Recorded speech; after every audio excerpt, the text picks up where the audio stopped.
Bonjour à tous, bienvenue sur la chaîne Voir Autrement NC. Ben voilà, c'est notre dernier jour de l'émission Radio Jido, Andy Speak, les Robinson.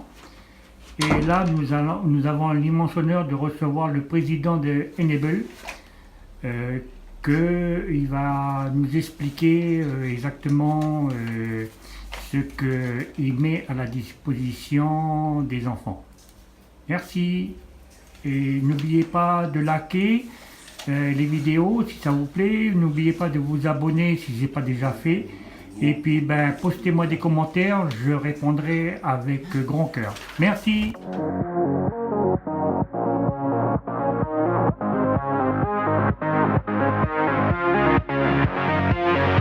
Kenji, comme Kenji l'a annoncé, c'est notre dernière émission, c'est le mois de décembre, et donc on va tous se tourner vers les fêtes qui arrivent à grands pas. Donc encore un grand merci à vous là, qui êtes dans nos quartiers, là, dans nos 33 communes, là, sur nos 8 aires coutumières, là, nos familles à l'écoute depuis 2015, déjà maintenant que l'émission elle existe.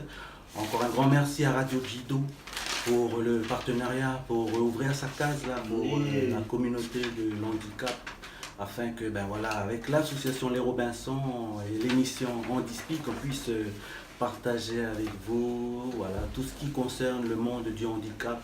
Vous connaissez le concept depuis la famille, c'est la petite équipe là qui est réunie pour vous partager des thèmes, partager des moments de vie, partager des témoignages, partager des choses qui, j'espère, vous interpelleront, vous feront prendre conscience que le handicap, il est là, il est présent au sein de nos familles, là, de nos clans, de nos tribus, au sein de nos communautés. Et le handicap, il touche toutes les couches de la société, que tu sois gros, maigre, noir, jaune, blanc, rouge, vert. Voilà, toutes les couleurs de l'arc-en-ciel, ça nous concerne tout un chacun. Donc c'est un encouragement aussi que Andy Speak voudrais vous adresser à vous toutes et à vous tous qui êtes à l'écoute là pour vous dire que on vous aime et on veut vous partager donc ce beau sujet du handicap. Donc le handicap, même s'il est là, mais il n'empêche pas de faire les choses. Donc là, autour de la table, là, la petite équipe, elle est là, fidèle au rendez-vous avec vous, les Robinson, là. Le vice-président Roland, que je remercie d'être là, avec Léopold, Christian, la petite bande des petits frères. On pense aussi à Kevin, qui n'a pas pu être là, lui aussi, qui est toujours fidèle au niveau de l'équipe. On le salue, ainsi que toute la famille des Robinson, Madame la Présidente Asenata, que l'on remercie d'avoir pu mettre en place ce projet-là afin de partager ces choses sur le monde du handicap. Et aussi, on a le grand frère Michel. Michel qui est là présent avec nous, qui a sa petite caméra allumée. Et pour information, Michel, il est là en tant que reporter indépendant. Et lui, il a son site, Voir Autrement NC. Si vous voulez aller sur YouTube, vous tapez Voir Autrement NC et vous pourrez voir les nombreux reportages qui y sont déjà. Voir Autrement NC, c'est comme Andy Speak. Ce sont des outils que les handicapés mettent en place afin de venir à votre rencontre, vous qui êtes à l'écoute, pour vous faire prendre conscience que le handicap, s'il faut arrêter de le cacher. Nous, on n'a pas peur d'en parler, on n'a plus honte d'en parler. On est handicapé, mais on est aussi handicapable de faire les choses. Donc c'est un encouragement à tout un chacun, ou aussi à nos camarades, nos frères et nos sœurs en situation de handicap qui ont encore du mal aussi à accepter leur handicap. Là, on sait que c'est pas facile, mais c'est comme ça, il faut se relever, il faut avancer. C'est pas la fin du monde. Il y a des gens qui nous aiment, alors allons vers ces gens-là et avançons avec eux. Et donc pour ce matin, nous allons partager un nouveau thème et aussi découvrir de beaux projets, de belles choses qui sont faites, notamment par une association qui est représentée ici par M. Jean-Christophe Turcon, président de l'association Enable. Donc Christophe, merci d'avoir répondu à notre invitation. Bonjour et merci à tous de nous avoir invités pour partager ce moment d'Andy Speak. Donc Jean-Christophe et son équipe là On va découvrir ce matin ce qu'ils font et je pense que si vous avez été un peu à l'écoute des médias ces derniers temps, ils y sont passés. Donc Jean-Christophe va nous partager leur actualité. Enable, hein, retenez bien, ça fait un peu anglophone quoi, hein, on se croirait chez nos voisins, nos familles d'à côté là, mais non, ils sont bien ici en Calédonie. Et justement, Enable, pourquoi Enable? Grosse association mondiale, on va dire, qui est représentée par plein de petites associations. Et on est pas loin de 80 pays aujourd'hui dans le monde à faire ce que l'on fait et à offrir des appareillages et gagner des sourires. Voilà. Justement, voilà. Enable, ça sert à quoi? Qu'est-ce qu'il fait justement? Tu nous as déjà donné un mot, appareillage. Alors, Ça consiste en quoi, Enable? ça consiste en quoi? En fait, on a la possibilité aujourd'hui, avec l'impression 3D, de réaliser tout un tas de choses. Et cette association s'est équipée d'une imprimante, et on s'est dit on va faire des appareillages pour des enfants à la base qui ont une agénésie. Alors qu'est-ce que c'est qu'une agénésie? C'est, on est comme ça avec un petit bout de main, ou pas de doigt, ou pas de poignet. Et donc en fait, il y a un cas sur X milliers qui arrive comme ça en Calédonie et partout dans le monde. Et les gens vivent avec ce petit handicap avec. Et bien sûr, il y a l'appareillage qui est une chose. Et la deuxième chose, nous on travaille sur le regard sur le handicap.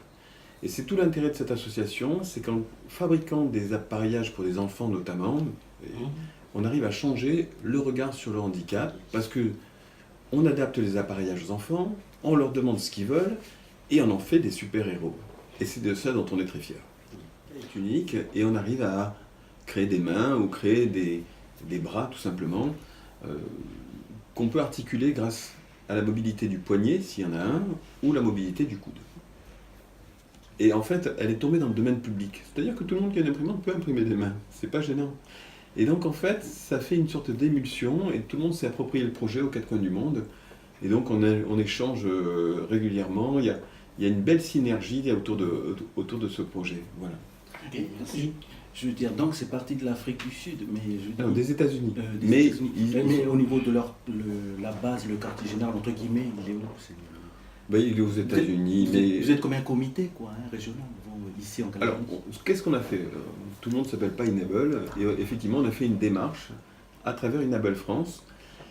Et en fait, je suis un peu à l'origine de tout ça, mais l'idée, c'était que je voulais faire quelque chose avec l'impression 3D, et puis il y a une belle histoire qui était une histoire un petit peu dans le secteur où on est, d'une petite jeune fille qui a eu un accident domestique, et son papa qui est allé chercher une solution avec en couple, et ils sont tombés sur Enable France, à Paris, qui a fait des appareillages pour cette petite jeune fille que tout le monde connaît. Et c'est une alchimie qui a fait qu'on a créé Enable avec mes voisins, tout simplement, autour d'un apéro. Voilà. C'est les meilleurs plans, ça. Voilà. C'est prévu, ça débouche après. Ça, non, on voit une feuille sortir avec de l'écriture dessus, mais... Alors, comment elle est l'imprimante, justement, enfin, juste pour décrire à nos auditeurs. Alors, donc, il faut modéliser quelque chose. Donc aujourd'hui, il y a des logiciels informatiques où on peut faire plein de choses. Donc ce fichier-là, on le passe un petit peu dans une sorte de note logicielle pour lui donner les caractéristiques, pour pouvoir imprimer. Et donc l'imprimante, c'est quelque chose de physique qui bouge. Il y a une tête qui chauffe, qui bouge en 3 axes, hein, horizontal, vertical, et puis en 3 plans. Et puis on fait à partir d'une bobine de fil, qui est voilà, qui est du plastique, mais qui est fait à base d'amidon de maïs, donc qui est naturel et biodégradable. On le chauffe et on imprime. Et on fait couche par couche. Et au fur et à mesure que le code est lu, on imprime point par point. Et au final, on a un objet. Et cet objet, on fait tous les objets, on assemble la main. Et puis voilà. Mais il y a tout un travail derrière, on passe un temps, beaucoup de temps. Voilà, justement, beaucoup de temps. Il y a la morphologie. Beaucoup de temps, donc il imprime élément par élément le bras articulé. Enfin, oui, alors il faut imprimer, évidemment, il faut imprimer les phalanges, il faut imprimer les doigts, il faut imprimer la pomme, il faut imprimer... Voilà, il faut le faire à la taille. Et puis ça prend beaucoup de temps, l'impression 3D. En gros, Pour un enfant, déjà, c'est plus Ben, pour un enfant, si en temps d'impression, je parle, il y a à peu près une quinzaine d'heures d'impression pour une petite main.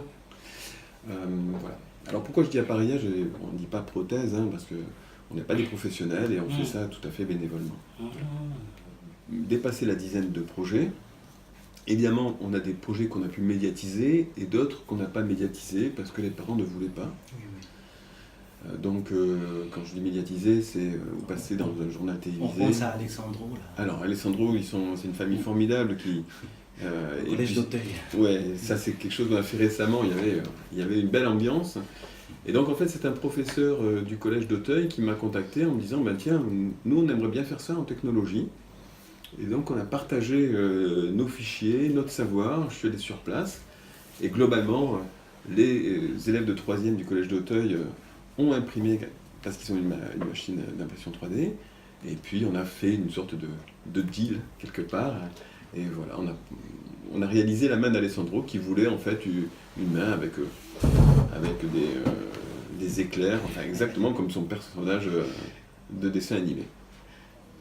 Scolaire à droite et à gauche, c'est vrai que ça a été bien médiatisé là, l'histoire du petit Alexandre à la télé, c'était beau quoi. Hein, et, on est content de ce que fait Inébel, parce que même nous là, les Robinson, on est dans le petit coin, mais on ne connaissait pas Inébel et on est heureux de recevoir Jean-Christophe ce matin quoi. Merci encore de nous partager ça parce que voilà quoi. C'est humainement parlant déjà, ça rejoint tout à fait ce que l'on partage ici à travers Handispic. Hein. Donc, vous allez continuer encore à aller à la rencontre des gens. Vous avez déjà des contacts encore sur de nouvelles personnes là, à équiper Alors, prochainement là. on a des projets. On a des projets sur des enfants, sur des adultes. Et puis en fait, je profite de l'occasion. Profite. Allez, je lance un message à tous ceux qui nous écoutent. Effectivement, je trouve que ce que font les Robinson, le handicap est important. Moi, je n'ai pas été touché dans ma vie par le handicap, mais mon histoire et mon parcours fait qu'aujourd'hui, je le partage. Et je trouve, ce que j'aimerais, c'est que tous nos petits qui ont un petit handicap, qui sont, je veux dire, en brousse, si je peux, on puisse venir nous voir en nous disant, bah, tiens, on aimerait que notre petit, on lui fasse un appareillage, voilà, parce qu'il aimerait tenir ça, il aimerait faire ça, Voilà, moi j'aimerais effectivement, à la demande de l'enfant, à la demande des parents, faire quelque chose personnalisé, avec les couleurs qu'il veut, les dessins qu'il veut. Voilà, ça nous prend du temps dans toute cette association avec les bénévoles, mais on a un plaisir à offrir, parce qu'on offre ce qu'on réalise aux gens en Nouvelle-Calédonie, et puis même un petit peu au-delà, puisqu'on est allé en Polynésie, on a fait des choses pour Wallis, on a aussi un petit garçon au Vanuatu, dont on doit lui faire 2 bras, parce qu'il est tombé d'un arbre, il aurait trouvé de mieux que de lui couper les bras. Bon, enfin voilà, donc on a des aventures très compliquées, mais toujours avec le sourire aujourd'hui, et c'est ça qui est important. C'est dans la bienveillance, hein. Ça coûte cher tout ça, ça coûte cher. Le produit en lui-même, il vaut pas cher, la main en matière première, elle vaut pas cher. Bon, après, effectivement, il faut qu'on trouve des moyens d'aller d'un point A à un point B, aller à la rencontre des gens, prendre le temps de mesurer, voir. Voilà, aujourd'hui, il faut qu'on achète un scanner pour mieux appréhender, on va dire, la forme des bras et des mains, pour faire du personnalisé. Et voilà. Mais oui, la main en soi, c'est pas grand-chose. Mais après, il y a tout l'investissement matériel. Et voilà. Donc on essaie de lancer cette association pour vraiment la construire, avoir un bel outil, et qu'on soit aussi peut-être plus performant dans tout ça, quoi. Voilà. On a un peu tout le monde, du particulier, des entreprises, nos institutions qui sont bienveillantes aussi, et qui voient en fait à travers nous un petit coup d'accélérateur, je pense, dans le changement du regard sur le handicap. Voilà. Donc je pense qu'ils ne sont pas insensibles, et on a de la chance quelque part de sensibiliser 3 choses. On est dans l'enfance, on est dans la nouvelle technologie avec notre matériel, et on associe le handicap. Donc, quelque part, on arrive à faire intéresser les gens à travers ce sujet. Voilà. Combien de personnes On est une petite dizaine, voilà, on se réunit régulièrement et on travaille sur chaque cas de...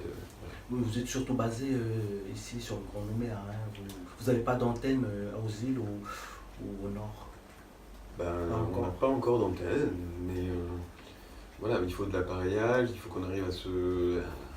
Mais si on avait un relais qui nous dit, moi ça m'intéresse, et pourquoi pas, on peut trouver des idées de partage avec l'Internet, de faire des réunions comme on fait, d'échanger sur Skype et compagnie, voilà. Donc, il y a plein de petites choses à faire que l'on a. Hein, c'est Enable NC South Pacific. Donc là, l'avantage, c'est qu'effectivement, on est plusieurs à recevoir le message et à pouvoir répondre. Après, il y a le site enable.asso.nc qui est le site internet. Alors là, je vous invite à aller le regarder parce que dans la rubrique sourire, vous verrez une partie de tout ce qu'on a fait. Et là, effectivement, c'est plutôt sympa avec des petits reportages vidéo. Et puis, je peux même donner mon numéro de téléphone qui est le 75 55 75. Et puis, ça fait plaisir que je répondrai. Mais par écrit, c'est quand même beaucoup mieux parce que ça laisse une trace et on peut échanger peu après. Le Braille Kanak, là, sur la Calédonie, il a été formé lui aussi. Et il va nous partager un peu son petit univers aussi de l'écriture aveugle pour les aveugles. L'écriture en Braille. Bonjour, maman Jean. Bonjour. Alors, Jean. Bonjour, Jean, le Braille. Tu l'as découvert le Braille, mais je veux dire, ça t'a apporté quelque chose Ah oui, oui, au niveau de la lecture, au niveau du toucher, pour moi, ça m'a beaucoup aidé. Parce que même déjà au niveau de la Bible, maintenant il y a de la Bible en Braille, maintenant je lis la Bible. Et je veux dire, en 2003, tu commençais ta formation, tu t'es formé où, ici, ou en France Au début, je suis formé ici, mais comme il y a la prof qui m'a appris, elle est partie parce que eux ils font que 3 ans sur le territoire, après ils déplacent à chaque fois. Et il m'a passé le relais de... En 3 ans, alors, tu as pu te former avec elle? Oui. Ah, personne. Les marins, quand ils travaillaient avant, il n'y avait pas de radio pour passer les messages, c'est avec les MERS. C'était avec ça, et après il a fait des points. Et M. Braille qui a réussi à décoder avec les 6 points. A mis en place un système. Les parents de lui le laissent se débrouiller tout seul. Ce qui lui permet de développer ses autres sens, le toucher, le goût, l'odorat, et lui. Mais le petit garçon est triste. Il a envie d'apprendre beaucoup de choses. Car il est curieux. Et grâce à un prêtre, lui va dans l'école de son village. Mais celle-ci n'est pas adaptée pour lui. C'est pourquoi, à l'âge de 10 ans, il part à Paris dans un institut pour les enfants aveugles. Alors, toute sa jeunesse, Louis essaye d'inventer une écriture en relief.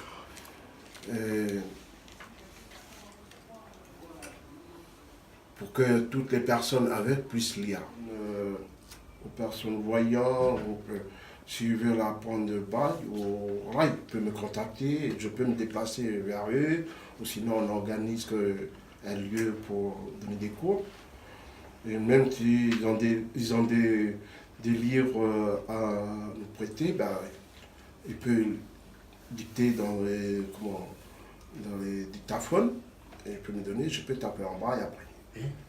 Jean, juste une question, parce que là, tu vois, les technologies, ils avancent, là, mais le Braille, tu penses qu'il continue quand même à durer? Parce que tu vois, les personnes aveugles, maintenant, ils se tournent un peu aussi vers les supports audio, tu vois, les livres qui téléchargent par Internet, tout ça, là.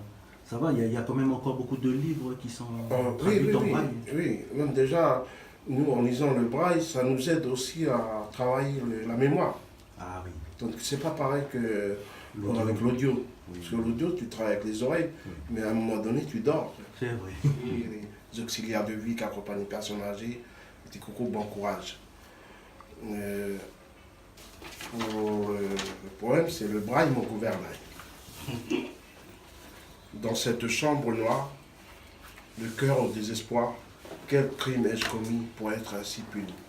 Abus de pouvoir. Dans ce couloir de la nuit, vers une aube qui s'enfuit, je cours sans lanterne, mon avenir en berne. Fenêtre sans lumière, je n'ai plus de repères. Accroché au barreau de ma souffrance, je clame mon innocence. Souvenir d'une fête, un mariage, des vers et des rires, et soudain le dérapage. Fin de mon avenir. Les paroles qui s'égarent, une violente bagarre, coup de poing fatal, obscurité totale. Des mois de douleur, le désir de fuir et de tout détruire, l'invisible me fait peur. Mais un beau jour, avec force et amour, je découvre Louis Braille, espoir d'un nouveau travail. Grâce à lui, je vois la vie avec les yeux de mon esprit. J'ai appris à lire, à écrire. Il m'a donné la lumière, celle dont je suis le plus fier. Les couleurs de l'arc-en-ciel que je porte sur mes ailes, la tête haute, je m'envole. Il est ma nouvelle boussole. J'écris le braille en abrégé, mais mon bonheur est intégral. Je crois en Dieu, c'est vital. Ma foi ne m'a jamais quitté. Il m'arrive parfois de pleurer, de me chercher dans un miroir, d'envier celui qui peut voir, de me cacher, de m'isoler. Je m'accroche à mon radeau, le braille est mon gouvernail. Il m'a offert un travail et c'est le plus beau des cadeaux. Jean. Magnifique. Oh, le titre. Jean. C'est à vous et par-dessus ça, je vous dis que Dieu vous bénisse. Dido. Voilà, il n'y a pas de Dido, il n'y a pas nous. Mais voilà. On est je souhaite joyeuses fêtes à tout le monde. Et je souhaite aussi une fête à notre trésorière qui est à Medipol, Myriam. Bonjour Myriam. Que, voilà, Courage. bon courage à elle et merci à notre animateur Jean-Luc qui est là à côté. Bon, voilà, il n'y a pas lui aussi, il n'est pas là. Ben, merci et merci à les invités de toute l'année 2018. Et merci à l'association Nebel. Avec tout le monde, hein, et c'est sans distinction. Hein. On a la chance de recevoir Christophe, donc on remercie encore à tous nos invités, comme l'a dit le vice-président depuis 2018, et aussi à toutes les associations qui sont passées à nos micros, hein, qui sont passées depuis pour se présenter, pour montrer leur combat, leur travail sur le terrain. Hein. Et on remercie aussi à toutes les personnes qui nous accueillent aussi chez eux. J'ai une pensée pour Mamie Eliane du côté de la tribu de Tchamba. Nous saluons d'ailleurs la tribu de Tchamba avec l'association Alt qui avons été accueillis dernièrement lors de la grande fête culturelle. Hein. On salue Tchalé là-bas, Gianni et la famille qui nous ont accueillis, Mamie Eliane, Mamie Roselyne. Une grande pensée pour eux parce qu'on a pu partager là-bas des moments, les handicapés, aller en tribu, c'est pas souvent et on sait qu'en tribu on nous accueille toujours du fond du cœur. Je vais donner la dernière parole. Partager cette émission avec vous et ce relais de dire, enfin j'ai pas les mots, mais c'est vraiment un grand bonheur et je vous souhaite à tous les auditeurs plein de belles choses pour cette fin d'année et voilà, qu'on ait tous le sourire et nous on essaie d'attraper des sourires avec notre idée et de garder le sourire et plein de bonnes choses dans vos cœurs. Et Merci. je voulais ajouter qu'un sourire vaut moins cher que l'électricité, mais donne autant de lumière. Oh, Oh, le titre. Voilà qui conclut. Oui.